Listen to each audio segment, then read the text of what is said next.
Hello, I'd like to welcome everyone to the recorded version of the class notes on Beowulf.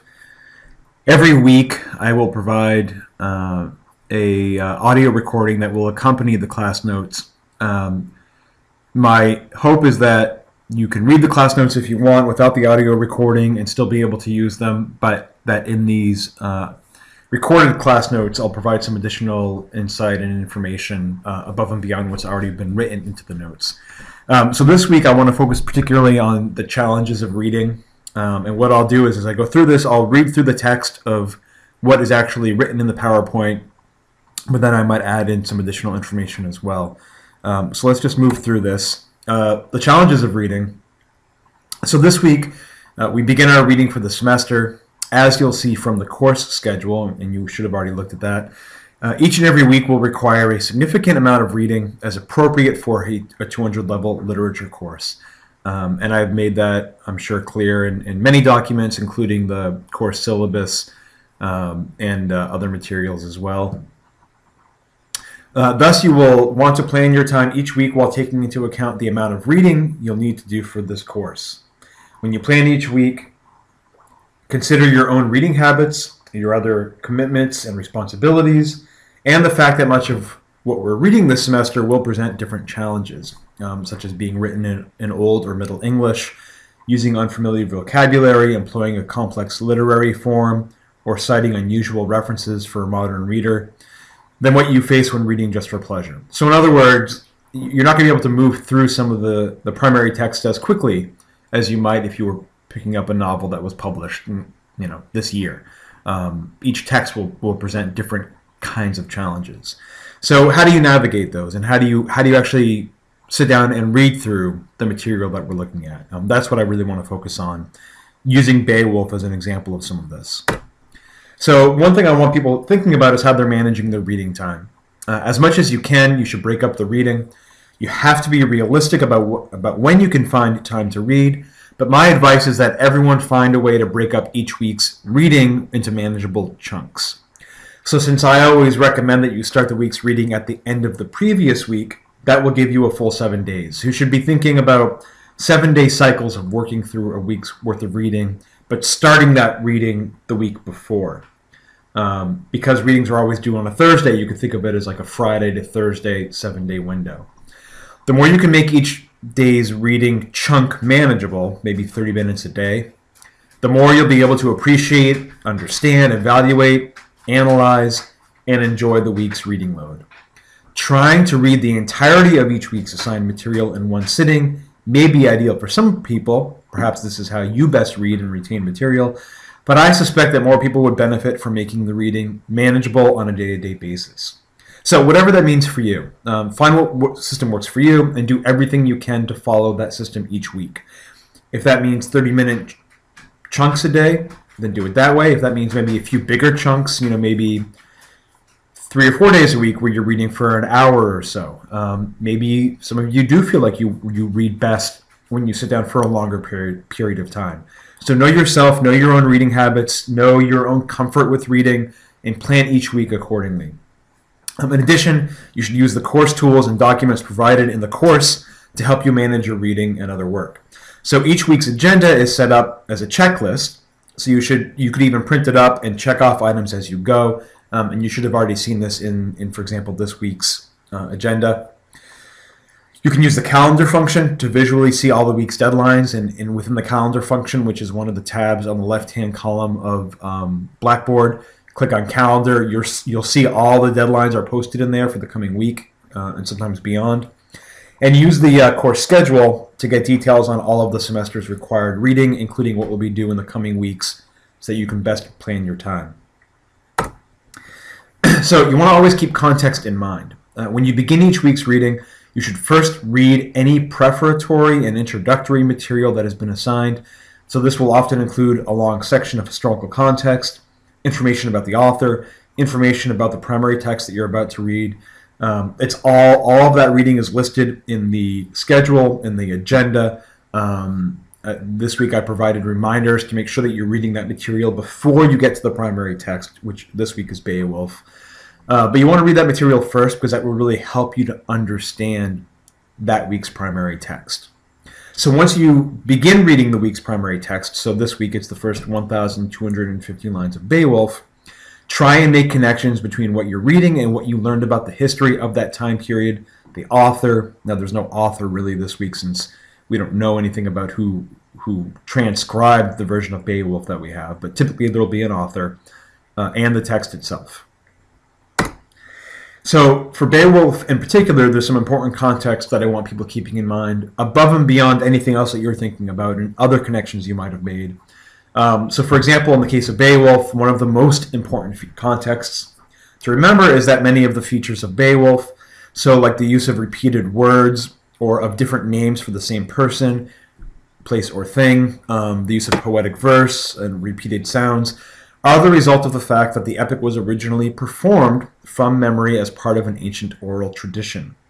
So, and I provided a link in this week's folder for an example of Seamus Heaney, who is the writer who actually wrote the version of Beowulf that we're reading. He gives an extraordinary reading of it out loud, and so I'd recommend just checking that out. If nothing else, just to hear the sound of the words and using his voice, I think is an important experience to hear someone else saying some of the language out loud, even if you just listen to a minute or two of it. Another crucial context for understanding Beowulf is that the version that's been passed down to us was written by an Anglo-Saxon Christian sometime in the 9th or 10th century, but that it is about people from the past, the Germanic forebears of the Anglo-Saxons who were living in and around what is today southern Sweden. So it's important to remember that it's in some sense it's an historical text because it's being written about a time in history prior to when it was actually transcribed in the 9th or 10th century. So it's being written about the past. So we're sort of like doubly removed from what's happening in Beowulf because the time it was written is the past to us, and then the time being written about was the past to whoever wrote about it. So on the next page I have an image that shows some of the different tribes that are being discussed in there. You see the Gates are in there.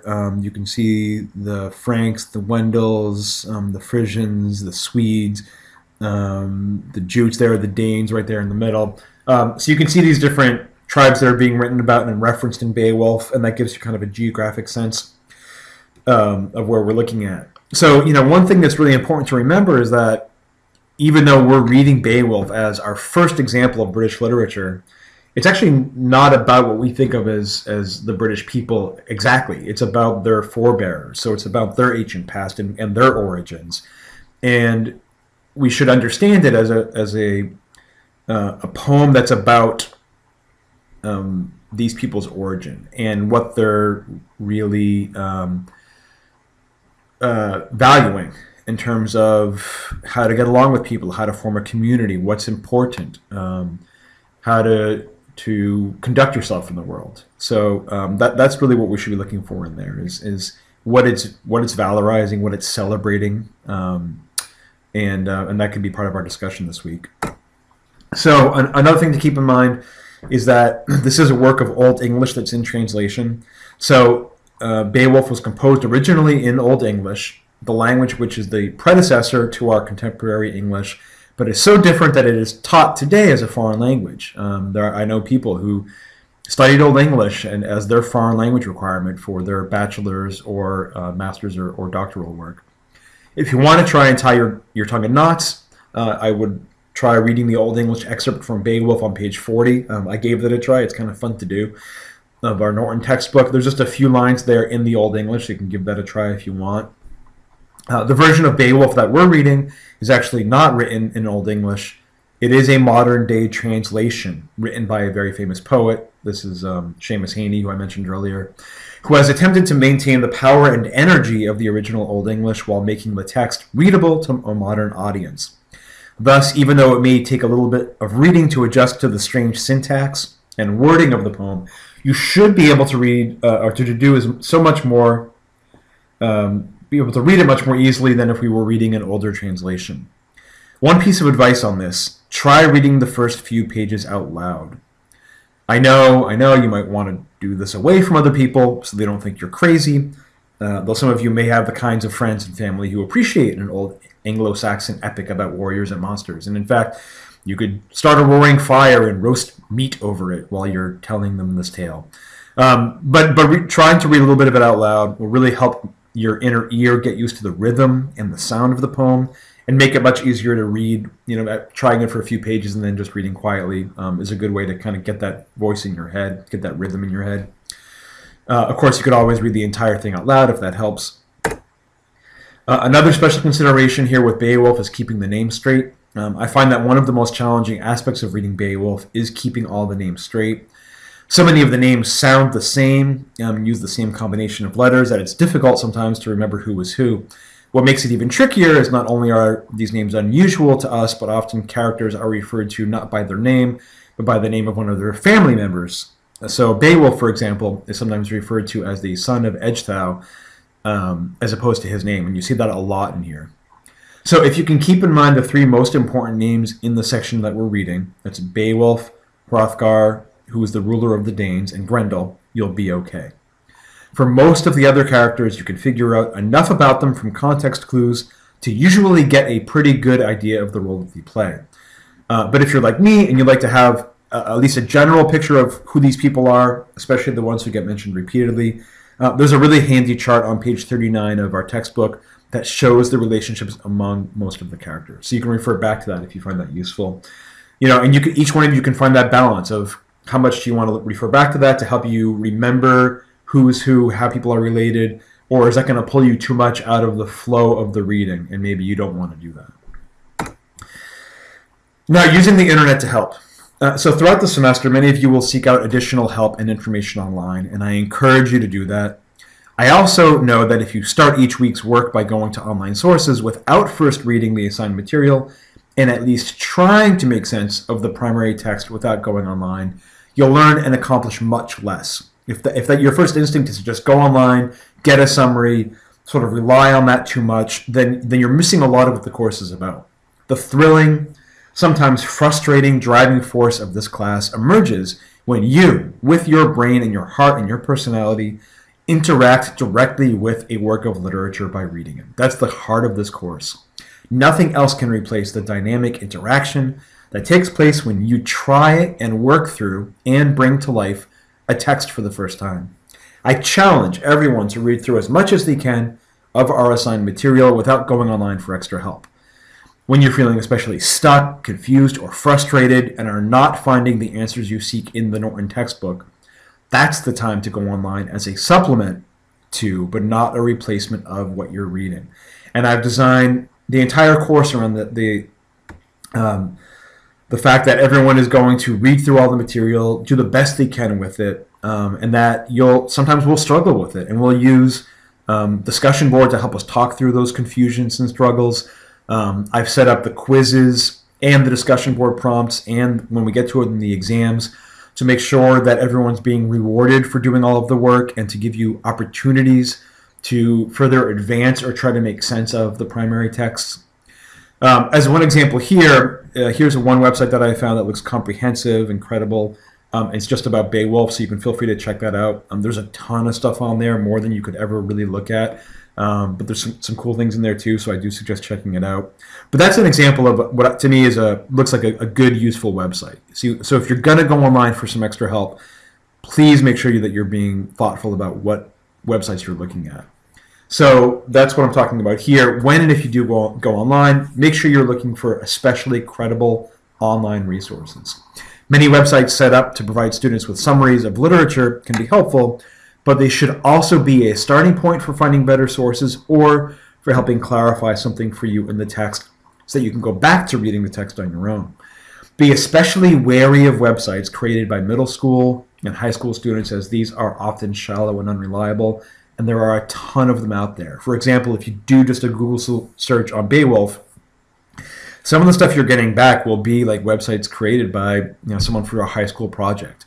That's not a good resource. That's not someone that really knows what they're talking about. So you all can do much better than that in terms of just what you're going to say about the text, let alone the kinds of resources that you can find. So if anyone ever finds an especially useful and credible online resource any week of the semester, I've created a discussion board forum just for people to share their great finds. Post a link to what you find there and say something about it. Don't just put the link up, but add a comment about why you find it helpful. I'll take the best online resources and also provide links to them in our weekly folders on the homepage. So if you post something there and I look at it and I think, wow, this is really an excellent resource, I will also post a link to it in our week's folder. So any week when I do this with a resource that you've shared, you will get extra credit for that week's interaction grade. Now, when you're reading through a text, what's great about our Norton textbook is that the editors have given us some resources within the textbook to help us make sense of the primary text. So one of the main reasons that I ask that students read the prefatory and introductory materials first is because often those materials give you an overview of the text we're going to read so that you have a sense of the main plot, most important characters, notable features of the text, and so on. In addition to this resource, that is the preface materials, the introductory materials, you'll see that all of the works of literature that we're reading also offer 2 other resources to help you: marginal definitions and footnotes. So whenever you see a word that has a little circle next to it, like the example here in Norton, in the right-hand margins, you'll see an italicized word that defines whatever word had the circle next to it. So for Beowulf, you'll see none of this, since the poem has already been translated into modern English. But next week, when we read some sections from the Canterbury Tales, you'll see many of these marginal definitions. So it's really helpful because usually it'll be for the words that you didn't know what they meant. Right there is the definition, and it saves you the trouble of having to look up all of those words. Now, you might still have to use some dictionary for some words that aren't defined, but it saves you some of that trouble. Now, some words or phrases may have a small number right next to them, like this example here. Those numbers refer to additional pieces of information provided on the bottom of that page, and I definitely recommend that you read these footnotes, since they typically provide answers to the very questions that you're asking right in that moment and will help you understand what's happening and save you from wasting time with an online search. So you'll see a lot of these footnotes in Beowulf. They're really helpful. I do recommend reading them. You can decide how you're going to handle that. Sometimes I'll read through to the end of a sentence and then I'll go back and look at the footnote because I don't want to stop mid-sentence, or I'll read a whole page first. But whatever works for you. In addition to using all the materials provided by our Norton textbook, you should also be writing in your book and taking notes while you're reading. So another tool that you can use to help you to read is to take notes in your Norton textbook by writing in the margins, underlining or highlighting the key sections, or making other notations. So for example, I have a whole crazy system that I use, and one thing that I do is I draw a box around a character's name the first time that he or she is mentioned. These are your books, so you should mark them up at will. A written-in book is a book that's come alive with your ideas. So, it's kind of tempting because they're so pristine and unmarked in, but, these should become really living documents where you're responding to the works of literature right there in the book. So don't be afraid to use a pen, use a highlighter, and mark up your books. In addition, you may also choose to take notes in a separate notebook. I would definitely encourage this practice with all of the assigned readings. So the introductions, the prefaces, the primary texts. In addition to summarizing, paraphrasing, and quoting key ideas, pieces of information, or parts of the primary text, you could also take note of questions and ideas that you have. Getting in the habit of doing this will help you when you write your discussion board posts, as you will already have started thinking about and keeping a record of your thoughts about the week's assigned literary text. These notes will also be of enormous help when you take the midterm and the final. In fact, I really find it hard to imagine how you'll be able to succeed in these 2 exams without such notes. So, it's your choice about how you're going to take notes, how much you're going to take notes, what you take notes on, but it really is an essential part of succeeding in this course. If you take good notes from day 1 of the semester and do so consistently every time that you read, you'll have an amazing set of material to work with for all of the writing assignments, quizzes, and exams you're taking as part of this course. All right, and then I just want to end with talking through an example of how I would read through just a passage from Beowulf. I'll talk it out just so you can kind of hear my thought process. In the PDF version, this you'll see the text here, but you won't hear what I'm saying, obviously. So why don't I just read through the original text, and then I'll just kind of go through it again and talk through some of my thoughts about it. This is from very early in Beowulf. It's when we first actually are introduced to Grendel. It's in I forget what the line numbers, but it's within the first few hundred lines. Then a powerful demon, a prowler through the dark, nursed a hard grievance. It harrowed him to hear the din of the loud banquet every day in the hall, the harp being struck, and the clear song of a skilled poet telling with mastery of man's beginnings, how the Almighty had made the earth a gleaming plain girdled with waters. In his splendor he set the sun and the moon to be earth's lamplight, lanterns for men, and filled the broad lap of the world with branches and leaves, and quickened life in every other thing that moved. So, if I were reading this, some of the things I'd be thinking about, taking note of, just in that first line, I love the use of the word demon there. A lot of times Grendel's being referred to as a kind of demon, a monster, something from hell. And I just think that language is so interesting. And one thing that I would do if I were writing about this would be to probably pay very close attention to how he is being described. This idea of a prowler through the dark. And isn't it interesting here that he's being associated with the nighttime, with dark, when later in this same passage, there's an emphasis on the light coming from the sun and the moon, and God as being the provider of that light. So you've got this contrast here between this darkness and this beast that's prowling through the dark, and something that's described as coming from underground too, versus the light of the sky, the light being provided by God. And the second line, this idea of this grievance, I just think is so interesting, because there's some ways in which you feel like Grendel is jealous or sort of personally bothered by the happiness of these men, right? In the next few lines, the poet talks about how bothered Grendel is by hearing the sound of these people partying, by drinking and telling stories and having fun and playing music and telling stories. And it's as if this beast is bothered by their very humanity, bothered by their the closeness of their camaraderie and their community. So one of the things that strikes me here is that Grendel's being set up as like defined by his isolation, by being outside of the bounds of human connection. And that's one of the things that makes him so monstrous, is that he's a loner, right? And that he's not part of this group. I also note here that the clear song of the skilled poet telling with mastery of man's beginnings. So there's so many references in Beowulf to people telling stories. And in fact, in some of the reading that we're looking at for this week, there are stories contained within the story of Beowulf. So it's like we're hearing the tale of Beowulf, but then within that, there are these other stories from the past that are included in there, and sometimes even from the future that are referenced in there too. So in some ways, the story really is also about the power of storytelling and the power of here, the skilled poet. Notice here that there's a reference to that oral tradition of the poet telling with mastery, so reciting out loud from memory. That's something that we're looking at here in Beowulf, the poem itself, as also being part of that oral tradition. And then in the second half of this section here, what really strikes me is just this image of God, the Almighty, as being the creator of everything, as being really this image of this Christian God who's created the world, who's created light, who has